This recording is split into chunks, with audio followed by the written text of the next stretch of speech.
Bom dia, então, para todo mundo. Agora está gravando, porque senão quem assiste não assiste a aula toda. Eu falei para vocês que eu acabei de colocar o questionário ali, eu não tinha colocado, eu deixei tudo pronto na semana passada para ficar tranquila, mas eu lembrei hoje às 6 da manhã que eu não tinha feito questionário. Acabei de colocar de manhã, tá? Tá ali colocadinho. É o questionário do texto, né? Fiquei bem no texto, é bem simplesinho. O vídeo também. O vídeo, na verdade, eu falo de mais coisas, né? Um deles é do texto. E é só para responder ali o questionário, e na aula que vem já é um fichamento, né? É o fichamento do texto do Argan, do livro do Argan, de um pedaço. Então, a aula de hoje, a ideia dela é trabalhar com artistas mulheres, né? No vídeo, eu coloquei o primeiro vídeo, eu trabalhei não com artistas mulheres, eu trabalhei com alguns artistas bem conhecidos do Barroco, porque eu não tinha trabalhado na semana passada, para dividir um pouco o conteúdo. Aí eu falei do Caravaggio, do Velázquez, né? Pontuei algumas considerações, né? Importantes, o geral do Barroco, assim, né? Aquela questão de claro ou escuro, porque acaba que na aula eu sempre tento pensar uma questão teórica, né? Toda aula tem, assim, uma questão teórica, uma questão mais de ordem teórica, que a gente problematiza. Essa aula, a questão, foram duas, né, a aula passada. Foi a questão de pensar a diferença do Barroco do Norte e as artistas mulheres. Só que, é claro, falta, às vezes, um geralzão, assim, né? Por exemplo, falar um pouco de Caravaggio ou do Velázquez, né, que é o grande artista espanhol do período, e é um artista bem conhecido na história da arte. Então, eu fiz isso no primeiro vídeo, no segundo vídeo eu trabalhei com a Artemisia Gentileschi, e no terceiro com a Clara Peters, tá?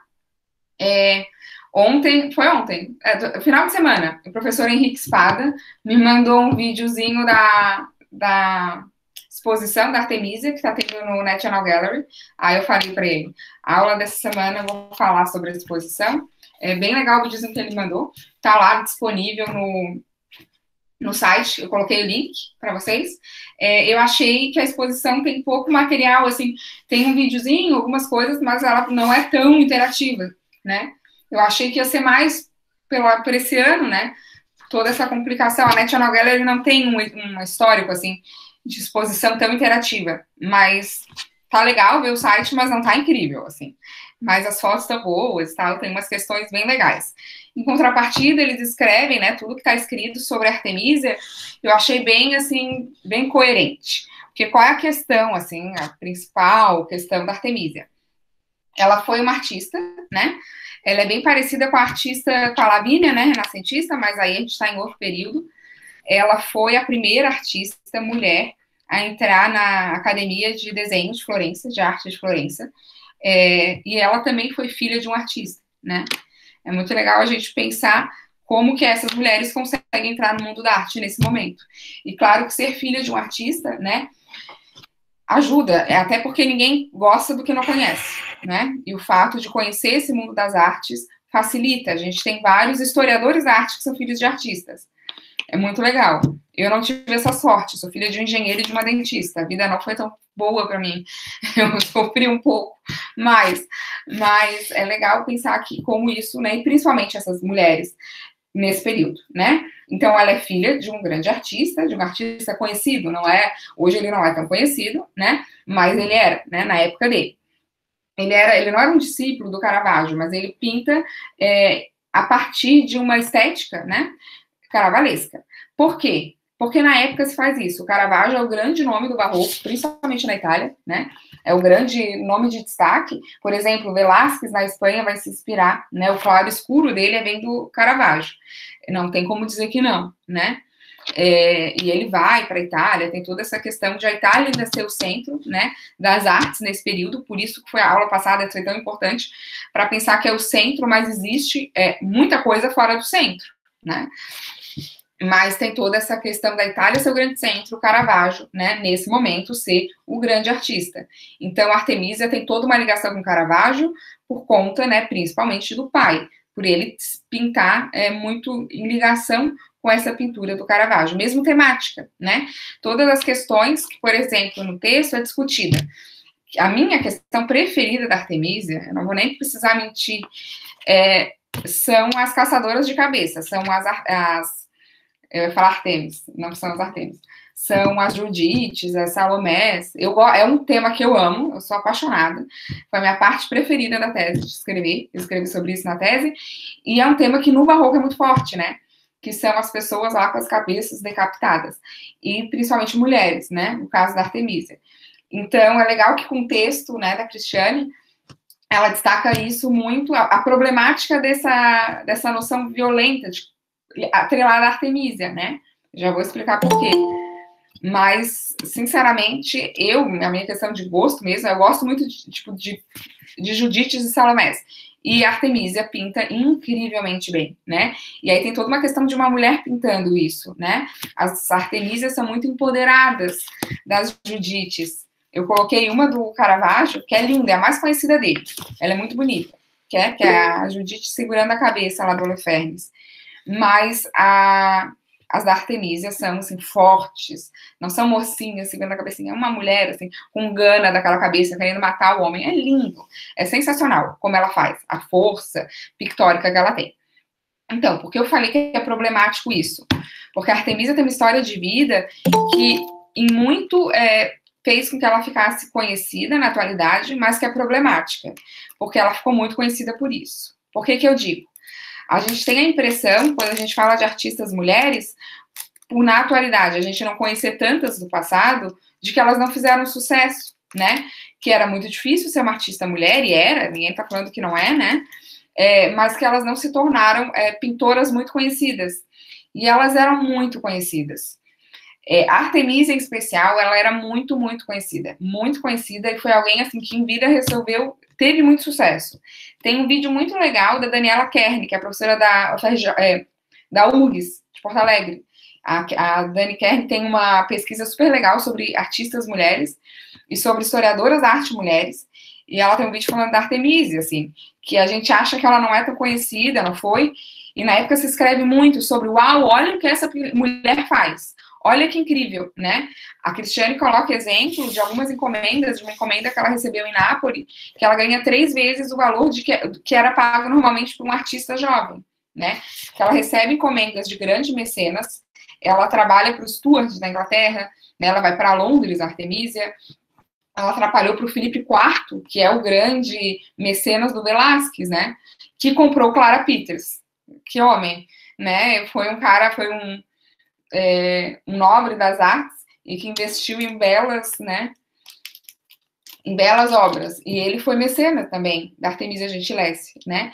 Então ela trabalhou para grandes homens, ela trabalhou para os Medici, ela é alguém que vai circular numa camada alta de arte e ela consegue vender por um grande valor, né? Ou encomenda, né? Que o sistema de arte ainda está muito no mecenato nesse período.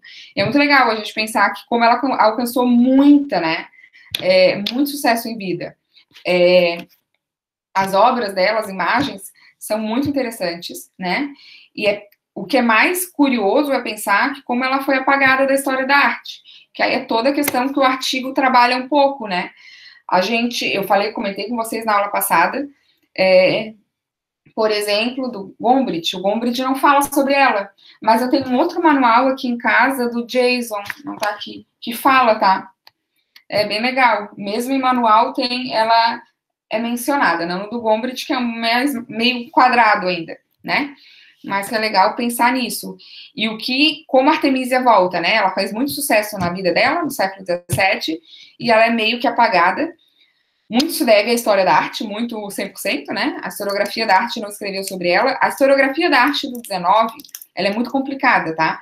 Principalmente a gente culpa ela, mas eu acho que ela tem que ser culpada mesmo.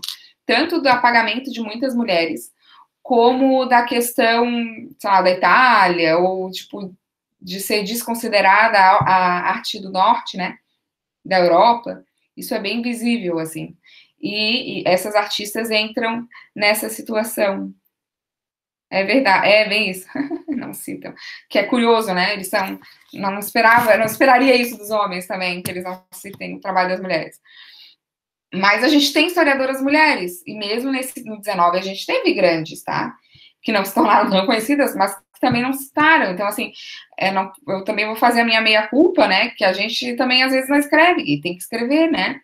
Enfim, mas ela começa a voltar lá em 1970 e na Inglaterra. A Inglaterra tem um movimento bem legal. Hoje é mais norte-americano esse movimento, de uma maneira geral, mas de historiadoras da arte feminista que começam a escrever de mulheres.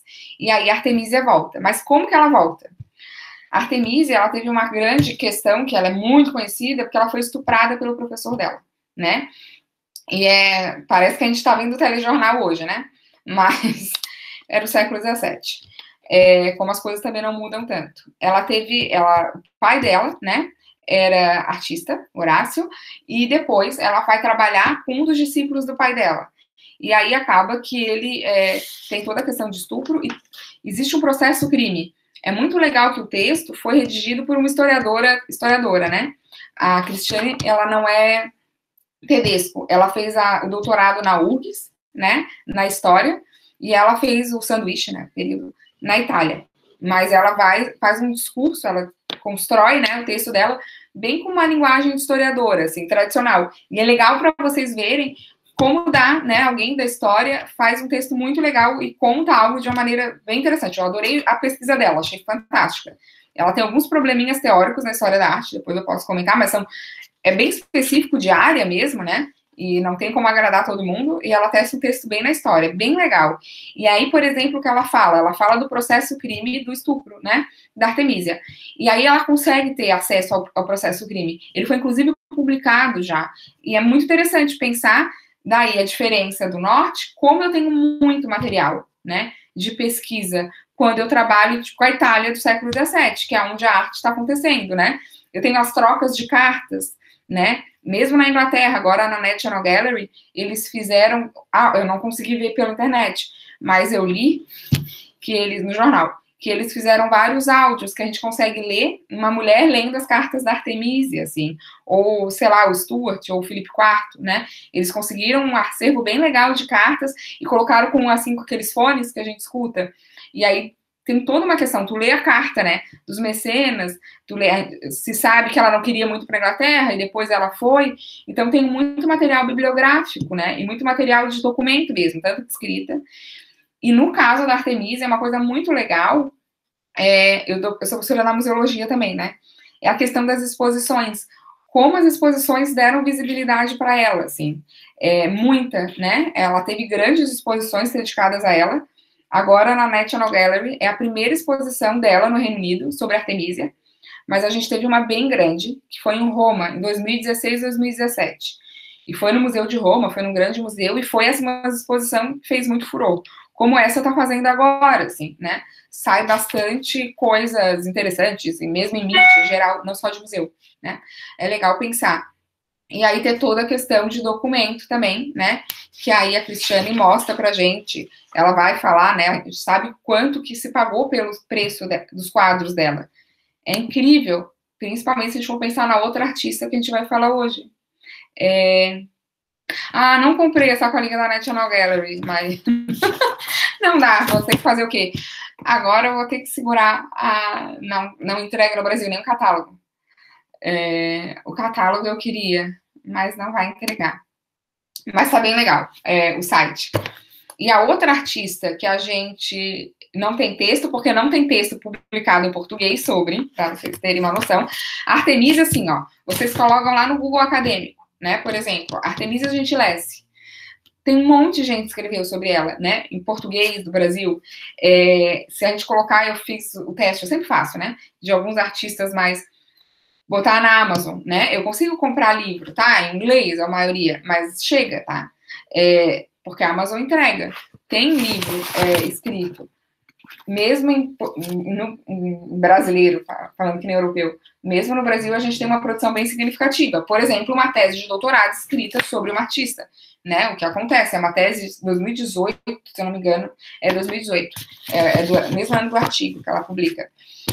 Então é legal pensar. Aí a outra artista é a Clara. A Clara Peters foi uma artista do século XVII, como Artemisia, né? Só que ela é da Europa do Norte. Ela não é da Holanda, ela é da Antuérpia. A gente acredita que a região que Hoje seria a Bélgica, né? Um pedaço ali. E é uma região bem conhecida pelas guildas, né? As guildas de pintores, de artistas, assim. E a Clara Peters, qual que é, né? A gente falei da Artemisia. O que a gente tem em contrapartida com a Clara, né? Que é a pintora da mesma época, mas que produz em outro lugar, que produz no norte da Europa. A gente não sabe nada, né? A gente não sabe se o pai dela era artista e por isso que ela foi artista. A gente não sabe se ela teve um ensino formal de arte. Parece. Depois vejam os slides. A Artemisia, né, teve o ensino formal, a gente sabe, e dá para ver. Assim, um especialista consegue ver, olhando uma artista, se ela teve, um artista homem, independe, uma imagem, né, se ele teve uma formação acadêmica, né, o jeito que pinta, pincelada, técnica, como apresenta o corpo, são todas questões bem técnicas, né, e a Clara teve, só que a gente não sabe como. Ela pode ter aprendido com o pai, com alguém da família, com outro pintor.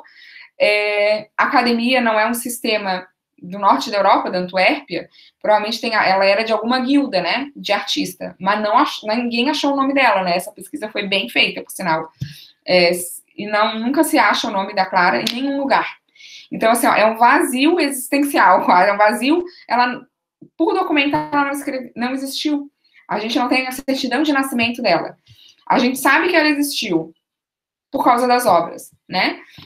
E a gente tem obras assinadas com o nome dela e datadas.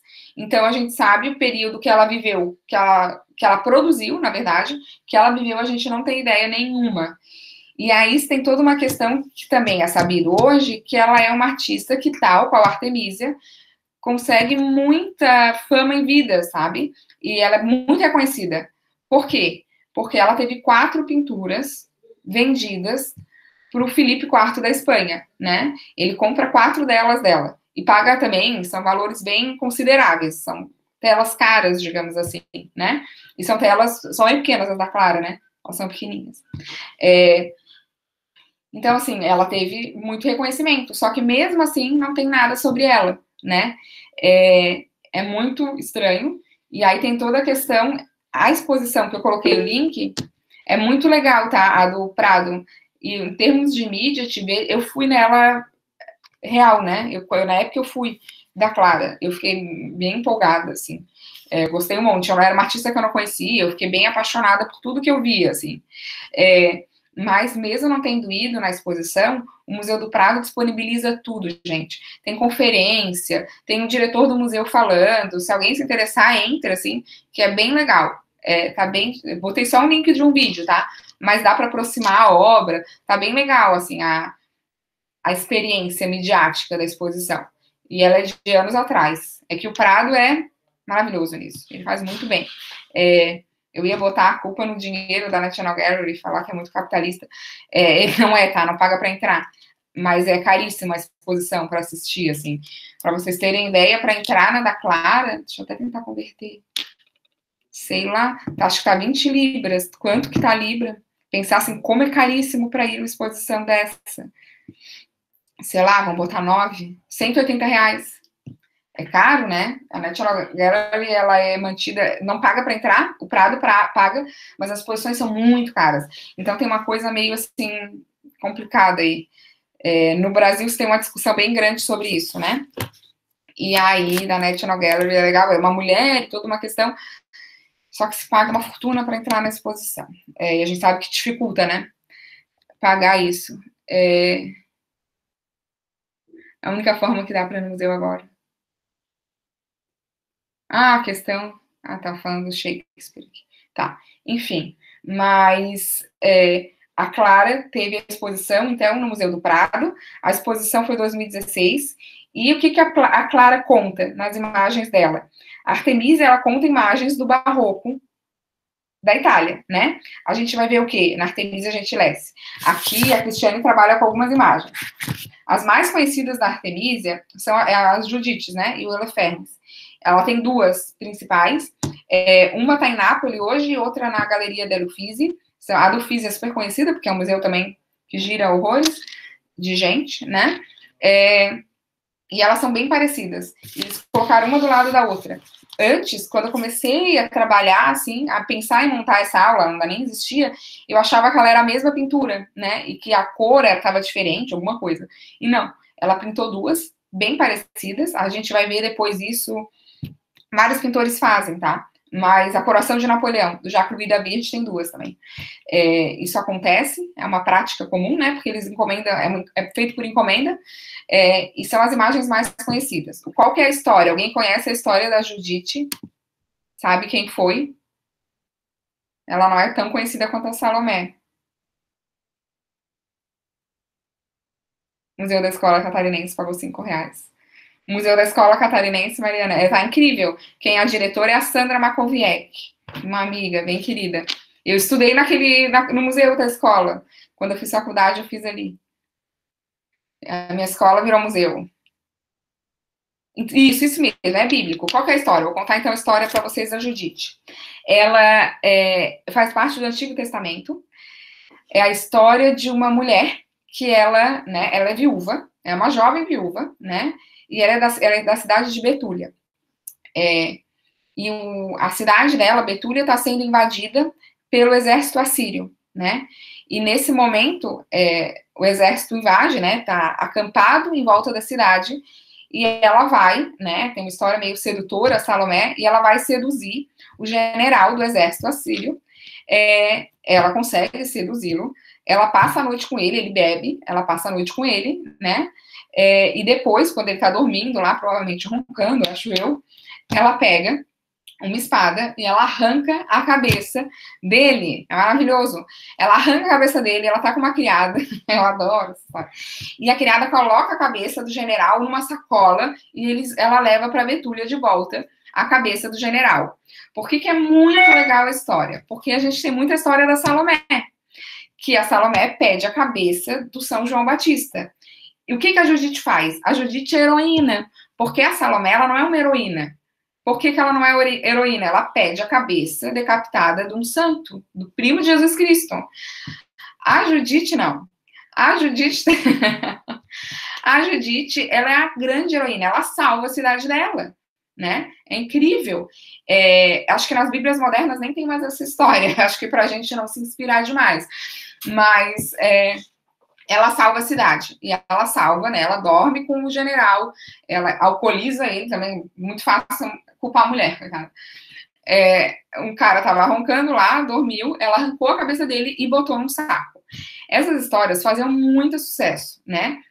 Pictoricamente. As imagens, existiram muitas imagens. O Renascimento era bem, se fala assim, o Barroco trabalha muito com essa questão de luminosidade, cena dramática, teatral, né? Isso é bem típico do Barroco. E por isso essas histórias violentas. Mas assim, ó, o Renascimento a gente tem muitas histórias, muitas imagens dessa mesma cena, tá? São cenas, eu acho que é uma questão de corpo. Eu tenho uma teoria própria, que é a questão de que esses artistas eles dissecam muito cadáveres, é algo muito ligado. E apresentar essa questão de carne aberta, né? E essas mulheres poderosas são muito apresentadas nas imagens de arte. É bem legal pensar, que é bem dicotômico isso. Deixa eu ler os comentários. A Bíblia adora beber da gente, adora, que bom. Isso, coloca isso do general, ia ficar maravilhoso, Mariana. A cabecinha da. Ai, tadinho, do Holofernes, na sacolinha da National Gallery. A Artemisia ia adorar. Ela pintou muitos, né? E aí, o que se fala? Por que ela pintou essa história violenta? De uma mulher que arranca a cabeça de um homem, né? Com a espada. Porque a Salomé, ela não arrancou a cabeça do São João Batista. A Salomé mandou o carrasco arrancar. A Artemisia não. A Judite é ela que corta, tá? Ela corta com a espada ela mesma. Então, sempre tem toda uma questão na história da arte, se Salomé ou Artemisia, tem o maior rolo teórico por causa disso já.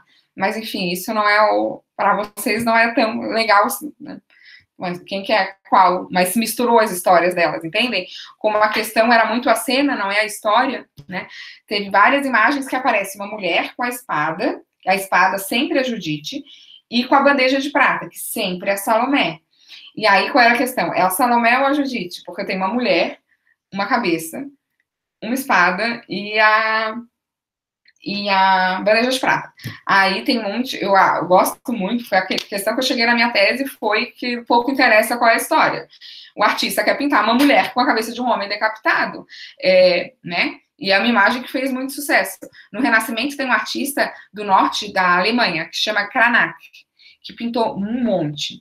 Um monte. Ele tem uma série absurda. E teve uma exposição sobre isso em Lisboa, se eu não me engano, em 2017 também, que era só mulher com cabeças dele.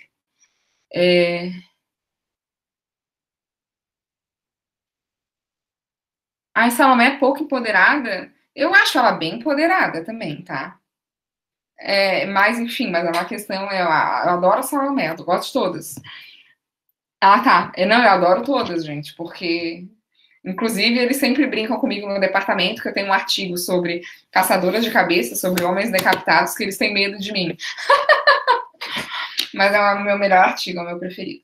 Eu gosto muito das imagens. Mas, enfim, são imagens bem violentas.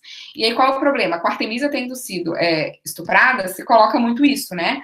De como essa questão da violência, dessa raiva, né? Principalmente com o homem, como ela pintou isso. Não dá para falar que foi por causa disso, porque é uma imagem que faz muito sucesso na época. O Caravaggio pinta, né? Judites e Salomés, várias. E ele pinta super bem, são ótimas a dele. E o Caravaggio não foi estuprado, e é um homem. Então, assim, não é uma questão de gosto da época. É claro que as mulheres. É diferente uma mulher pintando uma mulher, né? É diferente. Claro que sim, é diferente uma mulher escrever de uma mulher, é diferente, né, como é um homem fazer com relação a ele, né? E ela faz apresentações muito fortes. E aí tem toda a questão que também é trabalhada no artigo, né, dos autorretratos dela. Ela se pinta muito. E eu vejo muito a Artemisia como ela, assim, é o mesmo a construção corpórea, né? É a construção corpórea dela. Eu discordo da historiadora da Cristiane Tedesco, que ela fala que as imagens da Artemisia não são eróticas. Eu discordo completamente, elas são sim eróticas, né? Porque aí o que é erótico para ela, né? Erótico é bem discutível, tem toda uma teoria de eroticismo, não é o que eu acho que é erótico ou o outro, né? Existe uma teoria bem grande e eu sou bem batalhana, eu tenho uma pegada nessa teoria, são super violentas e são super eróticas, não tem como falar que não, mas ela pinta o corpo diferente do de um homem, né? São corpos diferentes. Deixa eu pensar aqui.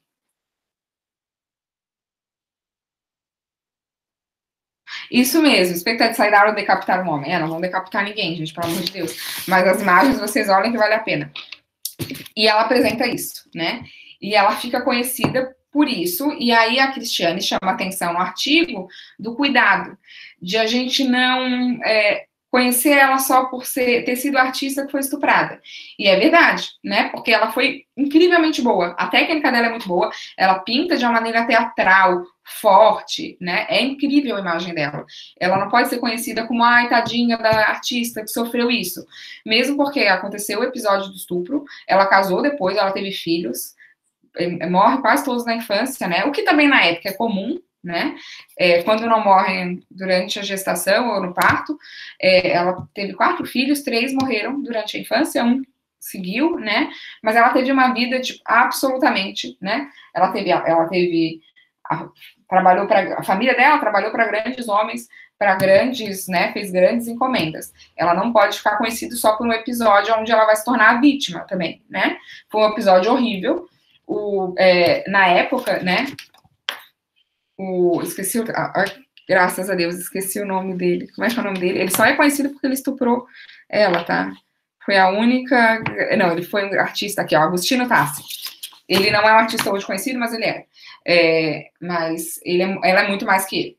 Ele foi na época, né? Se teve uma. O pai da Artemisia entrou contra, fez uma ação contra ele, né? Se tem um processo crime. Ele foi condenado, ou ele saía de Roma, né?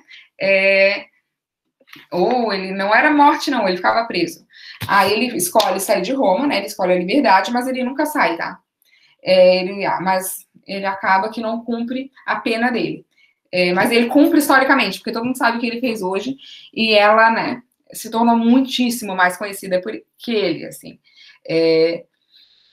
Mas é bem horrível, assim, ler o processo, ele é publicado, mas faz todos os exames que ela tem que fazer. Imagina hoje um processo de estupro, como é complicado. Imagina isso no século XVII, né? Foi bem complicado, ela é torturada, é horrível, assim. Graças a Deus nunca li esse processo, mas já li muito escrito sobre o processo. É bem complicado. Mas que bom que a Artemisia não se deixou abater por isso, né? E ela se tornou, mesmo assim, ela já era uma grande artista. E o que eu ia falar? E a Clara, né? Aí é bom, e aí é o que eu estava falando no começo. Que a Clara Peters, que é a artista da Antuérpia, que é incrível, a gente não sabe nada do que aconteceu com a Clara, né? E talvez ela tenha tido uma história super interessante, e a gente não sabe porque não tem documento, né? Tem a contrapartida. O vídeo lá do Museu do Prado explica bem um pouco a Clara, já vou falar dela para vocês. E o da, por exemplo, o da National Gallery não fala muito de quem tanto foi essa Artemisia, porque não precisa, ela é uma figura conhecida. Tem um filme bem legal sobre ela, eu não achei com legenda em português, tá? Eu botei, ele é um filme francês, ele é antigo, eu botei o link, é bem legal o filme, é bem a vida dela, assim, mas apresenta um pouco, assim, dessas cenas. É bem interessante assistir, para quem quiser, tiver tempo. E eu acho que vocês devem achar com áudio em português ou com legenda. A Clara, né, que produz na Antuérpia, ela vai pintar naturezas mortas. Aí é outro exemplo de mulher. A Cristiane Dedesco dá duas bibliografias bem boas sobre história da arte feminista. A primeira é a Linda Nocchio. A Linda escreveu sobre artistas mulheres e sobre corpo. É bem conhecido o texto dela. Não tem nada traduzido para o português ainda. E a outra é uma historiadora brasileira, que é a Ana Paula Simone. É ótimo. É maravilhosa. E aí, qual é a questão da Ana Paula? Ela trabalha muito com artistas no Brasil no século XIX. E ela mostra como mulheres pintavam naturezas mortas, que é o caso da Clara Peters, né? Que é a nossa artista da Antuérpia. Por quê? Porque é muito complicado para uma mulher, não é complicado para a mulher, né? É complicado para a sociedade aceitar uma mulher no século XVII ou no XIX trabalhar com modelo nu, né? Eu tenho, até hoje, em aula, em cursos de arte, a gente tem um modelo nu, né? E o pintor que vai apresentar esse corpo na tela, na escultura. O nome da escritora brasileira, já falar, é a Ana Paula. Vou escrever, tá? Simone, acho que é assim que escreve. Ela é muito legal. Ela não é muito velha, assim, ela é uma pessoa jovem, tem uns 40 e tantos, 50 anos. Ela é bem legal. E tem um monte de texto, tá? Um monte de livro, bem legal, sobre artistas mulheres no século XIX. É ótimo, é muito bom, eu adoro. E ela escreve super bem. Aqui, ó. Não, escrevi errado. É Ana, é Simone, eu tenho I antes. Não, Simeone.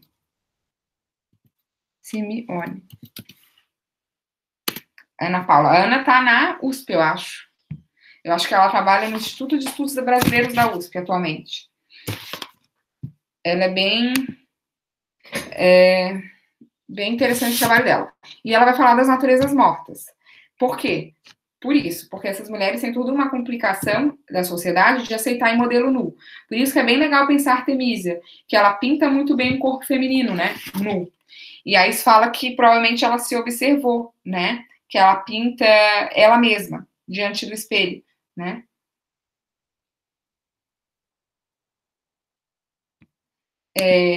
Então, tem toda a questão dessas naturezas mortas. A outra questão que a Ana Paula Simoni trabalha no texto dela, no século XIX, no Brasil, é que como essas artistas não têm ensino formal, muitas, de arte, né? Não é o caso da Clara. A gente não sabe nada, absolutamente nada sobre ela, né? Alguém, um bom técnico, um bom historiador da arte, sabe que ela teve um ensino formal. A gente só não sabe como é que foi. Mas ela aprende arte e muito bem. Assista um vídeo, mas ela assista, porque é muito bom. Não é uma artista mais ou menos boa. É aquela artista, assim, que é absurdamente incrível. Ela é muito, muito boa. Ela pinta naturezas mortas.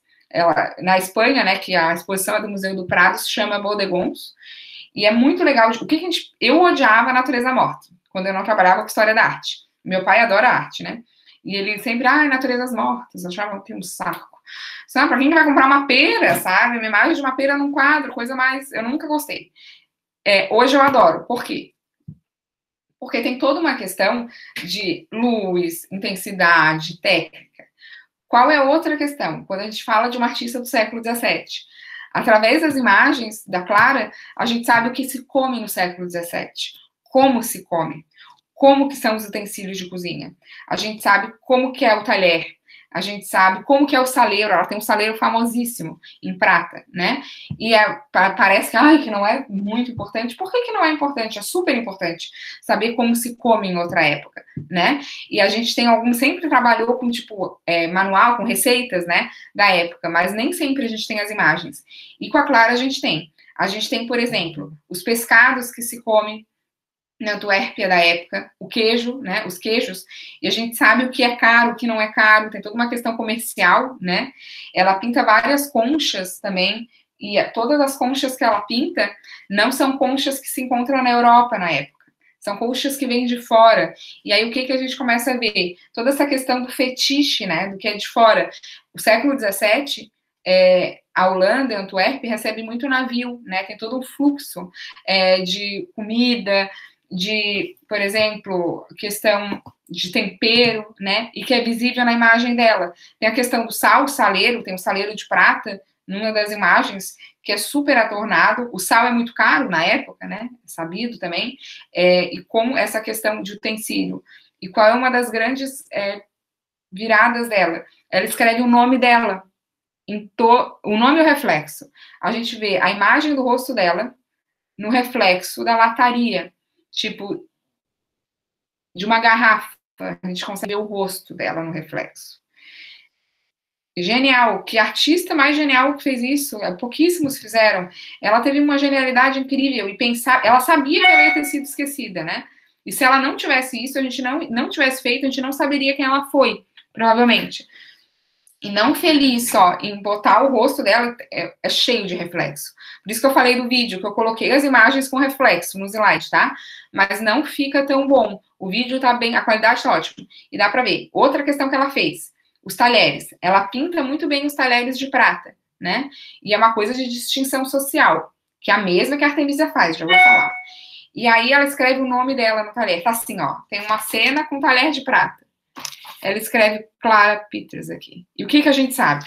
Que na época, quando alguém convidava outra pessoa para jantar, né, uma pessoa se levava, né, família, classes abastadas, se levava o próprio talher de prata para comer na casa da pessoa. Então, se ela faz um talher de prata que é dela, que tem um nome gravado, ela se marca socialmente. Ela se coloca numa certa extrato social, né? Ela coloca, eu não sou uma pintora que não recebeu bem pelo trabalho, que não foi reconhecida, né? Eu tenho uma posição econômica considerável, que é a mesma da Artemisia. A Artemisia não vai pintar como o Caravaggio vai pintar. O Caravaggio, o que ele faz? Ele vai pintar lá histórias bíblicas. Ele coloca as pessoas, muitas vezes, com vestimentas simples. É a grande crítica que o Caravaggio vai receber, uma das igrejas. Porque ele apresenta uma história bíblica como se tivesse acontecido ali na esquina, né, num bar. Com Jesus Cristo lá com a roupa toda esfolada, a igreja fica indignada, porque é Jesus Cristo. Não é para apresentar, não é um mendigo. E ele pinta Jesus Cristo, os apóstolos, como mendigos, praticamente. A Clara, não. Todos os personagens da Clara têm roupas com tecidos caros, né? São adornados. Ela marca, né? A Clara, desculpa, a Artemisia, as duas. Ela marca a Artemisia com essas roupas de cetim, veludo, né? Ela marca a posição social dela, né? Eu sou alguém de uma certa camada social. E eu acho que para uma mulher, com certeza, é muito mais importante marcar isso, né? É difícil saber o que elas tinham consciência e o que elas não tinham consciência. Mas elas provavelmente sabiam, elas não tinham tantas artistas assim, mulheres. Elas sabiam que elas eram, né, exceções. E aí elas tiveram cuidado de se colocar muito na imagem. As duas, né? A Artemisia faz muito autorretrato. Eu sei que o Rembrandt faz também, mas a Artemisia faz consideravelmente, e a Clara coloca ali o rosto dela, mesmo não fazendo autorretratos. Ela tem um que se acredita, uma Vanita, que acredita que é autorretrato, mas o rosto dela está refletido em vários momentos da imagem, né? É bem interessante. A apresentação de Jesus na Álpera de Artemisia. Ah, e tem uma que eu gosto muito, acho que é no final do slide, ela tem uma Virgem do Leite. Linda. E aí tem Jesus pequenininho. Mas adulto, assim, eu não lembro, tá? Pode ser que tenha, eu só não conheça. Mas eu não lembro de um Jesus Cristo adulto dela. Não vou falar que ela não pinta, ela pintou, eu só não conheço. Ah, tá. Qual naturezas mortas, por que eles pintam? Uma por uma questão de técnica, e o que a gente também tem que ver? Natureza morta é o tipo de quadro mais, assim, que menos vale na época, tá? Por quê? Porque o que vale é a cena histórica, né? O que tem a grande questão de na história da arte. As naturezas mortas são as menores. As mais importantes são as cenas históricas. Aí depois retratos, depois paisagens, cenas históricas ou bíblicas, né? Elas estão junto. Depois retrato, paisagem e por último ali natureza morta, os mais não consideráveis. Por que se pinta muito a natureza morta? Porque são imagens facilmente comercializáveis. As pessoas têm muito em casa, né? São imagens menores e se gosta disso, e tem toda uma questão de técnica também. Quem entende de arte gosta de natureza morta, porque trabalha com cor, luz, todas as questões bem técnicas, muito bem, né? Flores, isso. E a questão das flores, eu gosto muito de pensar, também assim, aí pode ser também mais uma questão teórica atual do que da época de flores. E aí é a questão da morte e da natureza morta também, né? Porque a flor tá ali aberta no quadro, que nem um retrato. Ela tá ali linda no quadro. A gente tem certeza que a flor morreu, né? A natureza morta também. A gente sabe que a comida apodrece. Tanto que a arte contemporânea é cheia de coisas que apodrecem em instalação, né? Justamente para pensar isso na imagem. A imagem sempre pensa tempo, né? Ou se ela, talvez, a Clara Petros pensou no tempo quando ela pintou esse queijo. Talvez ela não tenha pensado, né? Talvez seja uma questão mais atual da teoria, mas sempre se coloca isso, principalmente flores. Ela pinta flores super bem, a Clara Petros também. As pessoas também morrem, claro, as pessoas também morrem, por isso que a questão do retrato, e tem um livro do Roland Barthes, que é um teórico da imagem, é um historiador, foi na Câmara Clara? Foi na Câmara Clara. Acho que é um dos melhores livros de fotografia que eu já li, é o melhor. E aí tem um retrato, uma fotografia, tá aí já, de um homem jovem, lindo, assim, em pé. E aí o Roland Barthes escreve assim, ó, ele também vai morrer. É claro, as pessoas também morrem. E a questão da imagem, né, é a morte. E a questão do retrato, de apresentar alguém, uma cena histórica. Por que o Napoleão Bonaparte encomenda para o Jacques Louis David pintar a coroação dele? Porque as pessoas, né, da França atual conheciam quem era o Napoleão Bonaparte. Eles querem deixar um registro, né, para o futuro. Né? E a imagem, marcar a imagem, é muito importante, né? A questão de morte, apodrecimento, em história da arte é super, né, de sobrevivência. Se chama Nachleben em alemão, Survivance em francês, são questões teóricas, é bem, tá? E as pessoas também morrem, tá? Que pena, né? Não precisava morrer.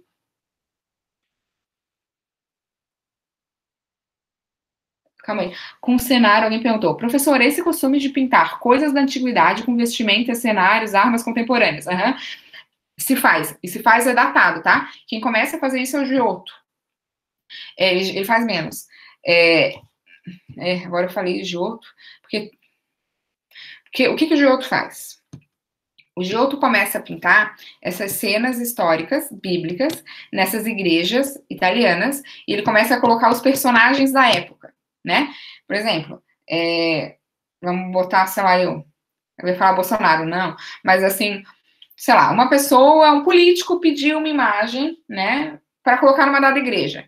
Aí o pintor vai lá e pinta o rosto do político, como sendo José, o pai de Jesus, por exemplo. Isso começa a ser feito, e essa é a primeira mudança de tempo, né? Isso o Giotto faz. Depois se começa a colocar com roupa da época. Quem faz isso de uma maneira mais visível no Renascimento, começa a fazer, é um pintor que chama Domenico Ghirlandaio. Ele foi o mestre do Michelangelo, o Ghirlandaio. E aí tu começa a fazer isso no Renascimento. E depois isso é super normal, tá? O Barroco faz muito. A Artemísia faz. A roupa que as mulheres da Artemísia vestem não são roupas de alguém da antiguidade, mas são roupas de alguém que vive, né, na Itália. Acho que aí a questão, no século XVII a gente já tem moda, né? A moda, ela é moderna, né? Bem nesse começo do Renascimento, já tem uma moda bem colocada, e o que se usa na Itália tem toda a relação com o que se usa na Inglaterra, enfim. Mas ela, moda, coloca alguém que se veste à moda europeia do século XVII, tá? E isso é normal. E foi desde o Renascimento. O mundo da história da arte que a gente conhece, escrito, e da história da arte definida, né? Que não é toda, mas desde o Renascimento é assim, tá? É normal. Não foi o cinema hollywoodiano que inventou, ele respeita mais a época do que as pinturas. Sempre com roupa de época. A Artemisia faz. E o Caravaggio, que eu falei das roupas de mendigo, é muito legal. Porque ele é o primeiro, assim, que tem coragem, tá? Desses pintores também pós-renascentistas, assim, a partir do Renascimento, né? De pintar com roupa bem simples. Jesus Cristo sempre foi apresentado como um imperador, né? Entronado, Ave Maria também. Ele pinta uma Ave Maria, tem uma imagem que tá lá, que é a Ascensão da Virgem, que é quando a Virgem morre, e ele pinta aquela Virgem Maria, dá muito rolo, porque tem várias teorias de quem que era a Virgem. A minha preferida é do Giovanni Carelli, que é um italiano, um historiador da arte. E ele fala de uma prostituta, o que se fala. Morre uma prostituta e ela é atirada no rio Tibre, de Roma. Essa prostituta é tirada da água e o Caravaggio pinta a Virgem Maria dele com base na prostituta morta. Imagina o rolo que dá isso, né? Mas é incrível, é muito legal e é muito humano, né? Uma questão, até por uma questão religiosa, eu acho super legal, super interessante, mas dá muito furor, né? E ele pinta ela também com trajes bem. Aí falam da nudez dela, ela só dá pra ver o pé, gente. Mas incomodou também o pé da. Que nudez, só dá pra ver o pé dessa mulher. Mas é o pé, tá? Eu coloquei no slide, é bem uma das mais. Ela é conhecida pelo rolo, né? Deixa eu ver. As portas do inferno do Rodin. Como é que vocês chegaram ao Rodin, Thiago? Quem falou do Rodin? Porque as portas do inferno. Eu amo as portas do inferno do Rodin. Eu amo o Rodin. Ah, o Bozo. Tá, maldição. Ah, tá. Queria Bolsonaro na porta do inferno do Rodin? Boa. Tadinho do Rodin, não precisaria ter pintado o Bolsonaro. Roma. Tá. Caravaggio. Caravaggio é muito bom. Eu também acho que ele humilha. O pezinho da época. Ah, podemos, Rodin é filho da mãe. Também assim, tadinho do Rodin. Ele foi um filho da mãe, mas ele era muito bom. Eu gosto muito dele, das imagens dele. Eu fui no Museu Rodin e eu descobri essa história das obras roubadas depois de ir no museu, o que me deixou muito triste, porque eu tinha gostado bastante. Viu? É horrível. Ele é um merda. Ele merece a morte, o sofrimento. Thiago, mas assim, é bom gostar do anti-herói também. O Rodin é uma espécie de anti-herói. Mas ele é tipo Rodin principalmente bateu no meu vizinho e roubou meu cachorro. Eu não perdoo o Rodin. Seus crimes jamais encontrarão salvação. E ele roubou, aí a gente tem outra mulher, né? Já que a gente falou do Rodin, que é a Camille, né? Que ele roubou um monte de obra da Camille, de várias pessoas, né? Não foi só dela. Mandou ela pro hospício. Ela foi parar no hospício em São Paulo. O culpa é dele. O Rodin pessoalmente botou ela lá, tenho certeza. A família dela, tá? Ela é de uma família bem abastada, a Camille. E aí, quando ela vai pro hospício, puta que merda, ela vai pro hospício. E tem um monte de teoria de que ela teve um filho dele mesmo e tal. Não dá pra saber, mas a família dela é bem culpada, o irmão dela. E eles querem meio que esconder ela, tem vergonha, né? E aí ela vai pro hospício. E tanto que o túmulo dela, quando a família enterrou, se perdeu, tá? Os restos mortais dela na época. Porque a família não pagava nem o túmulo no cemitério.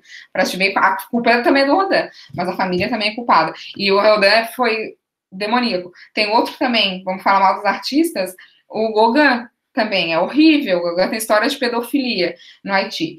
Mas... Até o nome é parecido. Até o nome é parecido. É uma raça de gente assim. É uma laia. Eu digo, os franceses, professora. Os franceses. O Agostino aqui, tá? Você era italiano, não é, mas é fogo, né? A Itália é a França pobre, todos nós sabemos disso. A Camille, mas a Camille é incrível, né? A Camille Claudel, eu gosto bastante dela, mas eu gosto muito do Rodin, porque eu gosto muito das imagens dele. Aí a gente começa a gostar, tem coisas que a gente gosta e as pessoas são nojentas, né? Não que eu não odeio o Rodin, mas o Gauguin eu tenho pânico, mas eu gosto muito das imagens dele, é complicado, né? Fazer o quê? Também não vou escrever sobre eles, né, Thiago? Mas eu gosto. Olha a Porta do Inferno. Ó, temas polêmicos. Ai, ai. Fofoqueiro da história. A Porta do Inferno é fenomenal. Ela tem uma lunetinha para você ver os detalhes de perto, de tanta coisinha que ela tem. É um negócio assustador. É, muito bom. Que todos os homens demoníacos tivessem feito coisas incríveis assim, mas não, tem uns que são ruins e ainda não fazem coisa boa. E a Camille era muito boa, foi uma ótima escultora. E agora tem um museu sobre ela. Só que aí o museu não é em Paris, né? Eu também não gostei muito dessas histórias. Acharam um grande feito ter um museu pela Camille, que foi uma artista, né? Ficou conhecida principalmente pela questão com professora aí. E ela tem um museu agora, nem lembro o nome da cidade, mas é um museu pequeno. Ela tem uma sala dedicada a ela agora, no Museu Rodin. Mas também não ia querer. Se eu fosse eu também não ia querer a sala lá dentro. Eu queria um museu só meu e em Paris, mas tudo bem. Mas é legal pensar essas artistas mulheres, né? E o legal do texto da Cristiane é que ela dá boas referências. Eu gosto muito também, ela falou da Linda Nock, né? Que é o texto que ela colocou o nome, é mais famoso. Por que não existiram grandes mulheres artistas, né? Bem conhecido, bem fácil de achar, mas ele é em inglês. PDF, sem artigo. E tem uma que eu gosto muito, que é a Linda Nock. Não, essa é a Nock. A Linda Needle. Neead, que é muito legal também. Ela tem os textos bem legais. E ela dá boas referências. Da Ana Paula, é legal pensar. Teve uma exposição ano passado no MASP, né? O MASP teve um ano dedicado a artistas mulheres. Teve várias artistas legais. A exposição tem catálogo, eu comprei, tá lá na UFSC, não posso ir lá buscar. E vale a pena ver. No site tem também. E se eu não me engano, tá online o catálogo. Os catálogos do MASP hoje são, porque tem uma briga que eu falei da exposição do preço, né? Por exemplo, para entrar na National Gallery, tá uma fortuna para ver a exposição da Artemisia.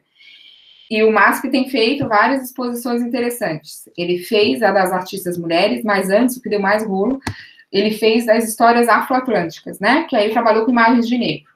E aí se falava o seguinte, que se entrava no museu e não viam negros olhando as imagens. E aí, qual é a questão? É caro entrar, né? E aí tem toda uma questão socioeconômica de pensar que o museu é pouco visitado por pessoas negras. Ainda hoje no Brasil, né? E é triste, mas é verdade. E aí teve toda uma meia-culpa, uma culpa inteira, né, do MASP, porque ele fez errado. E aí eles colocaram, tem sempre um dia de graça no MASP, era terça. E na época se tentou botar outro dia, se chegou a colocar, era uma exposição de fila, tá? Fez muito sucesso. E tava maravilhosa a exposição. Uma das curadoras foi a Lilian Schwartz. A Lilian é incrível. E aí a Lilian mesmo entrou, junto ao MASP, e queriam colocar um dia de graça no final de semana. E não conseguiram. Então, tem toda essa questão. Mas aí, desde então, esse catálogo ficou online de graça. Eu não sei se o das mulheres, mas esse ficou. Então, tem toda uma questão de arte, uma questão de dinheiro mesmo, né? Porque é feio, não se fala quase, mas para poder pagar para entrar no museu, né? Às vezes as pessoas não têm, pessoas de classe menos favorecidas não têm dinheiro. E aí, como é que tu quer trabalhar com questões de minoria, como os museus hoje trabalham com isso, só que como na prática, né, isso não existe. Por exemplo, pensar, não é o caso de mulheres, mulheres trabalham ativamente em museus, mas não adianta fazer um trabalho sobre uma artista mulher se uma diretora, uma mulher nunca vai poder assumir a direção de um museu, né? A questão tem que ser geral, né? E das mulheres, nesse caso, eu acho que é mais bem resolvida do que a de pessoas negras, né? É mais difícil a questão de negros trabalharem ou visitarem do que mulheres. É uma questão meio feia, assim, mas que é legal falar. Mas eu acho que de mulheres tem, tá? É bem legal o catálogo. Meus babados, eu falando das coisas erradas. Não, mas a gente tem que falar, né? O que é meio estranho. Tá, eu só vou falar rapidinho do texto que eu não falei dela, das críticas, né? O texto é bem legal. Eu escolhi o texto porque Porque muitos textos de história da arte ficam falando de muita questão teórica, que para mim é muito interessante, mas que para vocês é mais interessante conhecer um pouco de algumas obras, né? E a Cristiane escreve, alguém que conhece, e eu gostei porque ela escreve dos processos, das cartas, tem toda uma questão documental muito bem trabalhada. Ela trabalha com imagens bem conhecidas, Susana e os Velhos, com as Judites lá, com as apresentações, que eu gostei bastante como foi feito. Ela analisa bem as imagens, tá? E ela usa referências, as referências que ela tem que usar, digamos assim. Só que qual que é o problema? Ela é alguém da história e ela é alguém que trabalha com gênero, ela faz super bem, só que na história da arte ela dá umas mancadas. Ela vai usar, por exemplo, ela usa Vassária, ela usa certo, mas aí ela usou mancada primeira, que é a grande mancada. Ela usa uma citação do Gilberman, porque hoje é o historiador, acho, da arte mais citado no Brasil, é francês. Já querem matar o historiador, tadinho, ele é bonzinho. ele é um francês bonzinho. Fui aluna dele, ele nunca fez nada de mal para mim, meu amigo. E aí ela fala de anacronismo, culpando anacronismo. Quer dizer, ela usa um autor que fala uma coisa e ela fala outra ao longo do texto. Ela tinha que ter, no mínimo, ter feito uma nota de rodapé, tá? E a hora que ela analisa também, que ela fala de gesto, ela também tem toda uma teoria sobre isso, ela não discute. É um bom texto de uma historiadora sobre imagem. Se o historiador escrevesse assim sobre imagem, tava maravilhoso, é incrível. Mas tem um probleminha teórico ali, tá? Em termos também de análise, ela não usa termos do lugar e tal, que se usa na época e tal, mas é normal, assim. E isso, quer ver, quando a gente vai escrever artigo ou texto acadêmico, né? Ninguém sabe tudo de tudo. E a gente tem que também saber valorizar o que o outro sabe, né? Ela faz coisas incríveis, ela trabalhou com o processo crime de uma maneira muito boa, né? O artigo é ótimo. Tem um probleminha, 2 teóricos, mas que nunca, né, não diminui o artigo dela. É bem legal. Quem não leu, leia. A tese dela tá também disponível no site da URGS, na biblioteca, tá? É bem legal de ler, tá? Trabalha mais profundamente, assim, né? Entra mais algumas imagens e tal. Eu fiz o vídeo lá, falando dela. Assista um vídeo da exposição, das duas, tá? Assista. Os dois são bem pequenininhos, são 5 minutos. Tá bem legal, tá bom? Deixa eu pensar o que mais. Aula que vem. Eu consegui, semana passada, gravar tudo, porque eu tenho umas coisas de pesquisa para fazer essa semana, já deixei gravada, só não gravei um vídeo, acho que eu vou gravar, porque eu ia falar uma aula síncrona. Eu ia falar uma aula síncrona numa parte de um vídeo, agora ou eu consigo dar um jeito nessa tela ou eu vou fazer o vídeo. A gente vai ler para a aula que vem esse texto, é bom que muda bastante. É um outro catálogo, aqui está o Gombrich, ó. O Gombrich que a gente leu na primeira aula, o catálogo de História da Arte mais editado no mundo, e esse daqui, eu acho que é o melhor catálogo que existe, tá? Mas ele é só de um período. É esse aqui, ó. É Arte Moderna, do Argan. É catálogo de arte. Também, vou mostrar. Ele é tipo catalogão, tá vendo, ó? Tem as imagens, só que ele trabalha a partir de moderna, tá? Não tem tudo. E aí, por que eu acho... Aqui. Ah, que está... Não. Aqui. Ele trabalha só com algumas coisas, só a partir de moderna e com algumas questões específicas. Ele é um bom catálogo, por quê? Porque ele tem uma excelente problemática teórica, tá? Excelente. E o Argan é muito importante, ele entra bem no Brasil, tem muita edição. Por quê? Porque a gente tem uma geração gigante, que não é a minha, é uma geração das senhorinhas historiadoras da arte e dos senhorizinhos, sei lá, o pessoal que hoje está aí com 70, 60 anos, que foi aluno dele, um monte. Tem uma geração brasileira bem grande, tá? Porque não tem história da arte no Brasil, então eles vão estudar fora, e aí eles estudam ou na França ou na Itália, e nessa época deles é mais comum ir para a Itália. E ele orientou um monte de brasileiro. É bem legal pensar ele no Brasil. Tem vários textos que pensam ele no Brasil. É bem interessante. Esse catálogo é da Companhia das Letras, eu coloquei as partes. Anteriormente, o que eu pedi para os alunos lerem era a introdução, só que ela é bem densa, bem teórica. E aí os alunos ficavam com raiva de mim. Eu não quero ninguém bravo comigo, pelo amor de Deus. Ele era difícil, eu sei. Aí eu mudei, tá? Aí eu mudei para pedaço mais tranquilo de análise de imagem, tá? São 2 excertozinhos, 2 pedaços do manual para ninguém ficar muito irritado comigo. E aí eu expliquei um pouco no vídeo, eu posso falar na aula que vem, porque quais são as diferenças do neoclássico e do romantismo. Porque se a gente for pensar a aula de hoje e na aula passada, o que a gente trabalhou? Barroco. O que é o barroco, né? É lá século XVII, é 1600, 1750, a datação, né? Oficial que não existe, porque, na verdade, as coisas são mais, não é assim, né? Mas a datação oficial, assim, é 1600, 1750. Aí, o que eu tenho depois, né? Lá na linha do tempo, que ela também não existe, mas que a gente tem que falar um pouco dela. Qual o período posterior ao barroco, né? É o neoclassicismo. Só que pensar o neoclássico e o romântico é bem complicado, porque eles se opõem e se complementam, né? Eles são movimentos, teoricamente, o neoclassicismo ele é um pouco anterior do romantismo, mas tem historiadores que discordam disso. E eu concordo com eles também, acho que eles estão certos. São 2 movimentos que acontecem mais ou menos na mesma época, né? E para mim o que mais define é que ninguém é mais romântico que o neoclássico, né? Para romantismo e neoclassicismo, eu gosto muito do Goethe, né? Tem muita questão do Goethe, e aí é o grande romântico, né? Alemão romântico, que ele vai escrever, e o Goethe é um dos melhores amigos do Wilckmann, que é um dos fundadores do neoclassicismo, né? Quando o Goethe vai para a Itália, e ele escreve Viagem à Itália, que é um livro romântico, ele tá com o fundador do neoclassicismo, junto, ele faz a viagem em Roma com Wilckmann. Então, é bem interessante pensar a complexidade dos movimentos, né? Mas aí eu falei de uns, mas não vai ter uma pegadinha, assim, de quem que é essa tela, né? O clássico ou romântica? Eu falo, geralmente, mas também não dá nem para concordar muito. Mas eu coloquei algumas imagens, eu falava, né, no slide, esse artista é considerado isso, né? Mas, por exemplo, Jacques-Louis David, ele é o grande neoclássico. O Igreja é aluno dele.